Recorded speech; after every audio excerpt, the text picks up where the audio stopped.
Baiklah teman-teman, jumpa lagi di channel Ahmad Hilmi Yusuf. Indonesia disamakan dengan Bangladesh. Dari sisi apanya? Ternyata dari sisi sepak bolanya teman-teman ya. Jadi ada salah satu media yang mengatakan bahwa sepak bola Indonesia itu sama dengan Bangladesh. Tentunya ada alasannya ya teman-teman. Tapi jangan salah loh. Ada salah satu warga dari tetangga sebelah yang sangat terkejut-kejut dengan adanya naturalisasi yang telah dilakukan oleh PSSI. Ya, walaupun hal ini dianggap berlebihan ya oleh mantan pelatih timnas Malaysia yang kini melatih di Persis Solo. Namun ini entah benar atau tidak, tapi saya ingin menanyakan satu hal. Bagaimana informasi lebih lanjut mengenai naturalisasi yang akan dilakukan oleh timnas Malaysia? Kalian penasaran? Langsung saja, mari kita tonton.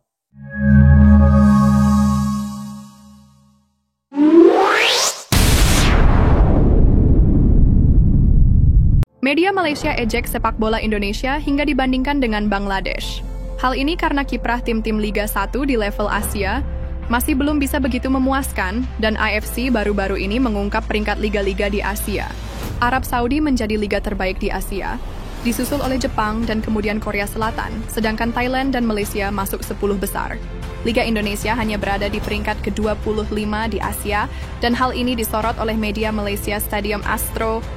Malaysia dan Thailand masuk 10 negara top Asia pada level klub, Indonesia nomor 25. Demikian judul yang diberikan oleh Stadium Astro tersebut. Tak hanya itu, mereka juga mengulas bahwa Liga Indonesia berada dalam tempat yang setara dengan Bangladesh, Bhutan, dan Maladewa. Negara tetangga, Indonesia, ada di peringkat ke-25 bersama dengan Bangladesh, Bhutan, dan Maladewa. Ulas Stadium Astro dikutip dari tv1news.com. Jelang timnas Indonesia versus Australia, Patrick Kluivert telah memanggil sebanyak 27 pemain untuk bertarung di kualifikasi Piala Dunia 2026. Namun tahukah kalian jika Indonesia diprediksi kalah telak oleh netizen Malaysia?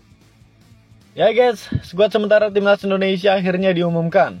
Adalah Ketua Umum PSSI Erick Thohir yang mengumumkan secara langsung lewat akun Instagram resminya pada Minggu 9 Maret 2025 sore waktu Indonesia Barat. Untuk sementara, ada 27 nama yang dipanggil untuk laga putaran ketiga kualifikasi Piala Dunia 2026 zona Asia. Dari sederet nama yang dipanggil, ada 2 nama debutan, yaitu penyerang Dewa United, Septian Bagaskara, dan penyerang Oxford United oleh Romeni yang baru saja selesai proses naturalisasinya beberapa waktu yang lalu. 3 pemain lainnya akan dipanggil jika proses naturalisasi sudah selesai, seperti Emiliano Odero Mulyadi, Dean Ruben James, dan Joy Matthijs Pelupessy. Sementara, para pemain pilihan Patrick tidak berbeda jauh dari skuad terakhir yang dipanggil oleh Sintayong November lalu. Hanya saja ada beberapa nama yang absen seperti misalnya Asnawi Mongkolam Bahar dan Witan Sulaiman. Berikut adalah daftarnya.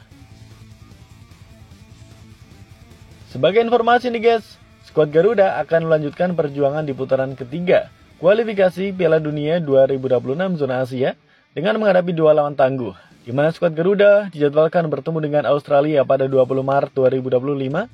Kemudian kembali lagi ke tanah air untuk menjamu Bahrain di Stadion Utama Gelora Bung Karno, Senayan, Jakarta pada 25 Maret 2025.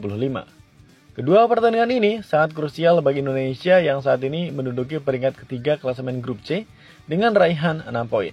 Indonesia berada di belakang Australia yang menempati posisi kedua dengan koleksi 7 poin. Adapun Bahrain menempati urutan kelima dengan raihan 6 poin, sedangkan Jepang nyaman di puncak klasemen dengan catatan 16 poin dari 6 pertandingan. Uniknya nih guys, ada komentar menarik dari netizen yang disinyalir berasal dari Malaysia, di mana dia menuliskan prediksi di kolom komentar Instagram resmi Timnas Indonesia seperti ini. Ramalan saya, kemungkinan besar pasukan kebangsaan Indonesia akan tewas teruk kepada Australia dengan jaringan 4-0. Tulis netizen Malaysia tersebut. Baik guys, jika netizen Malaysia itu memprediksi Timnas Indonesia bakal kalah dengan skor 4-0 dari Australia, bagaimana dengan prediksi kalian? Kita sudah menaturalisasi 3 pemain luar biasa, diantaranya adalah kiper Emil Audiru, dan ini membuat berita-berita di Malaysia juga heboh, bahkan netizen Malaysia, kenapa sih Malaysia selalu ribut aja kalau kita naturalisasi pemain gitu, ribut aja. my god, Timnas Indonesia, korang buat apa ni? Secara rasmi, Timnas Indonesia dapatkan lagi 3 pemain naturalisasi yang sangat padu. So, 3 player yang bakal mewakili Indonesia ni bukan player biasa-biasa, semuanya power. Memang bapak ah. Lagi-lagi bekas goalkeeper Juventus ni, jangan cakap memang power. Tapi seriously guys, tak tahu nak cakap apa dengan Indonesia. Buat kerja sangat pantas. Baru saja announce player yang bakal mewakili Indonesia, sekarang dah ada 3 pemain baru. Nampak gayanya misi Erick Thohir untuk membawa Indonesia menang Piala Dunia memang sangat cerah. Saya berjanji mengakui, tunduk dan setia kepada Negara Kesatuan Republik Indonesia.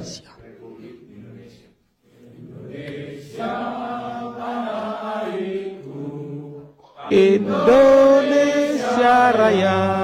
To all Indonesian people, Our spirit for the World Cup still continues. Our spirit for the World Cup still continues. our spirit for the World Cup still continue. Also, terima kasih to Mr. President Prabowo. Terima kasih to President Prabowo. Terima kasih to Mr. Prabowo. I'm ready to give anything for Indonesia. I'm ready to give everything for Indonesia. I'm ready to give anything for Indonesia. Let's go Indonesia. Let's go Indonesia. Let's go Indonesia.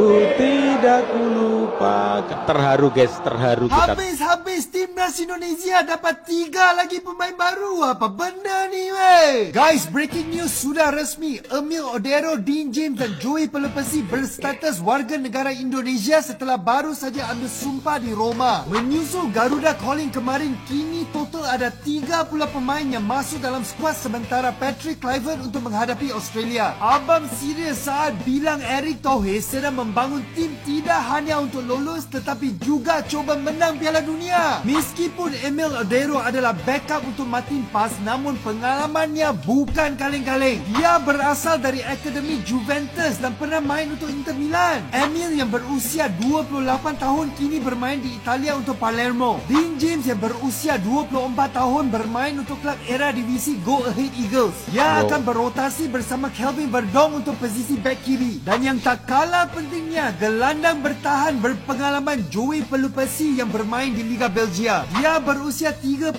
tahun dan pernah bermain di England dan juga Belanda. Sebagai jiran serumpun, jujur abang jealous bangit banyak pemain yang masuk timnas. Mana geng, Bung Towel kita tak nak. Pemain lain boleh bagi kita satu. Komen kat sini. 3 pemain baru. Pelatih asal Malaysia Ong Kim Swee kritik habis program naturalisasi Timnas Indonesia. Ong Kim Swee, mantan pelatih Timnas Malaysia yang kini melatih klub Liga 1 Persis Solo, memberikan komentarnya terkait program naturalisasi yang gencar dilakukan PSSI. Menurut pelatih asal Malaysia tersebut, program naturalisasi Timnas Indonesia sudah sangat berlebihan. Ong Kim Swee ingin Timnas Indonesia lebih banyak diisi oleh para pemain lokal yang main di Liga 1. Ong Kim Swee menilai banyak pemain lokal di Liga 1 yang memiliki kualitas bagus dan 11-12 dengan pemain naturalisasi yang ada. Bagaimana menurut kalian? Yes, both are doing very well. Like I said, in Asia Cup, pasukan Indonesia bukan saja layak ke peringkat kumpulan, tetapi mereka menunjukkan satu tahap permainan yang cukup baik. Ini menunjukkan mereka mempunyai daya saing dan mereka mempunyai kepercayaan di mana pasukan Indonesia bukan hanya pasukan yang bergelar kuat di Asia Tenggara, tetapi ini membuktikan mereka boleh menyayangi pasukan besar di Asia.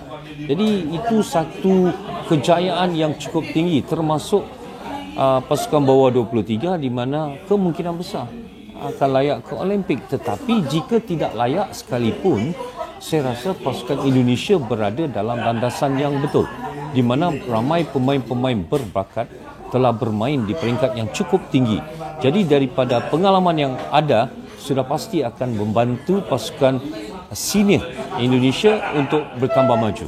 Ya, kalau kita bandingkan antara pasukan Indonesia dan Malaysia sekarang ya, saya percaya pasukan Indonesia lebih progresif, lebih baik daripada segi keputusan. Terutamanya kalau kita lihat daripada segi para pemain, pasukan Indonesia mempunyai banyak pemain-pemain naturalisasi yang bermain di negara-negara lain dan ini memberi kelebihan di mana dengan bermain di tahap yang lebih tinggi, pulang ke negara Indonesia, bermain dengan kelab di Asia akan menjadi satu aset untuk setiap negara. Di Malaysia juga kita mempunyai pemain warisan ataupun naturalisasi di mana kebanyakan bermain di negara Malaysia, dan ini sedikit sebanyak tidak memberi impak yang cukup positif. FM mempunyai perancangan juga untuk mendapatkan lebih ramai lagi pemain naturalisasi, tetapi kita harus berfikir yang pemain naturalisasi ini harus bermain di tahap yang tertinggi sebelum mereka dipilih untuk mewakili negara Malaysia. Jadi kalau senario yang sama masih lagi berlaku, saya percaya pasukan Indonesia akan lebih jauh daripada pasukan-pasukan bukan saja Malaysia tetapi akan mengejar Thailand, di mana kita tahu Thailand merupakan pasukan yang amat konsisten di Asia Tenggara. Dan kini kita nampak Indonesia, sebelum ini Vietnam, Piala Asia membuktikan yang Indonesia berada dalam satu program yang cukup positif. Now Indonesia is doing well. I can see that everywhere I go people are talking about football. Your social media is all about football, and that generates young kids to play football. So that is a very positive thing. And to compare with Malaysia, again, Malaysia have naturalized, but Malaysia are not as well as Indonesia. Pemain Malaysia yang dinaturalisasi bedanya sama kita. Ya. Ini hebatnya Erick Thohir. Visi ya, Ya. visi. Dia itu sengaja menaturalisasi banyak pemain muda. Ya. Sedikit pemain mid generation, sangat sedikit old generation. Itu paling Tom Haya sama Jody Amat doang. Ya. Malaysia menaturalisasi pemain yang sudah main di liganya yang praktis tua-tua semua. Yang akhir. Ya, jadi kita masih ini dalam proses. Oh, let's iya, say, iya, iya. let's say 5 tahun lagi Tom Haya, Jody Amat nggak main lagi kan? Tapi di bawahnya masuk banyak generasinya Sandy Walsh, Shane, Ragnar, JHS itu masih main kan? Oke. Nah, di bawahnya udah mulai matang. Oke. Jadi benar-benar dibikin sehingga apa namanya long termnya itu masih berlaku. Tak dapat restu dari pemerintah, Federasi Malaysia stop program naturalisasi. Pupus sudah keinginan Federasi Sepak Bola Malaysia untuk mengikuti jejak kesuksesan Timnas Indonesia. Federasi Malaysia yang sebelumnya memiliki misi mencari sebanyak-banyaknya pemain naturalisasi, namun kini harus terhenti karena tak dapat restu dari pemerintahnya sendiri. Pemerintah Malaysia melalui Menteri Olahraganya menyebut jika program naturalisasi tidaklah efektif untuk mendongkrak prestasi. Pasalnya Malaysia sebelumnya sudah banyak melakukan naturalisasi, namun hingga kini tak juga ada hasilnya. Sepak bola Indonesia disamakan dengan Bangladesh karena saat ini Timnas Indonesia berada di urutan ke-25 ya teman-teman. Kemudian di bawahnya ada Bangladesh, di bawah-bawahnya lagi ada Bhutan dan Maladewa. Tidak seperti Timnas Malaysia yang saat ini berada di posisi ke-10 ya. Tunggu dulu. Pelatih Bahrain mengatakan seperti ini. Untuk melawan Timnas Indonesia itu seperti melawan Belanda. Karena tiap kali dalam daftar pemain selalu ada 2 atau 3 pemain baru. Katanya begitu ya. Ya, walaupun hal ini dianggap berlebihan oleh mantan pelatih Timnas Malaysia. Ya. Katanya lebih baik merekrut pemain-pemain di Liga 1 karena skillnya ya 11-12 dengan pemain yang dinaturalisasi oleh PSSI ya begitu. Namun ini mungkin salah satu strategi Erick Thohir ya yang ingin memajukan Timnas Indonesia. Nyatanya betul ya. Timnas Indonesia kini menjadi lebih hebat dan kuat. Mantan pelatih Malaysia pun tadi memuji kehebatan Timnas Indonesia dengan Timnas Malaysia ya. Jadi strategi Pak Erick Thohir ini memang sangat luar biasa. Dan saya tidak bosan-bosan untuk mengajak kalian untuk sama-sama mendoakan Timnas Indonesia yang akan melawan Australia nanti di tanggal 20, kemudian pulang ke Indonesia dan untuk menjamu Bahrain di tanggal 25. Semoga Timnas Indonesia menang. Oke. Terima kasih. Itu saja yang dapat saya sampaikan. Kurang lebihnya mohon maaf. See you next video.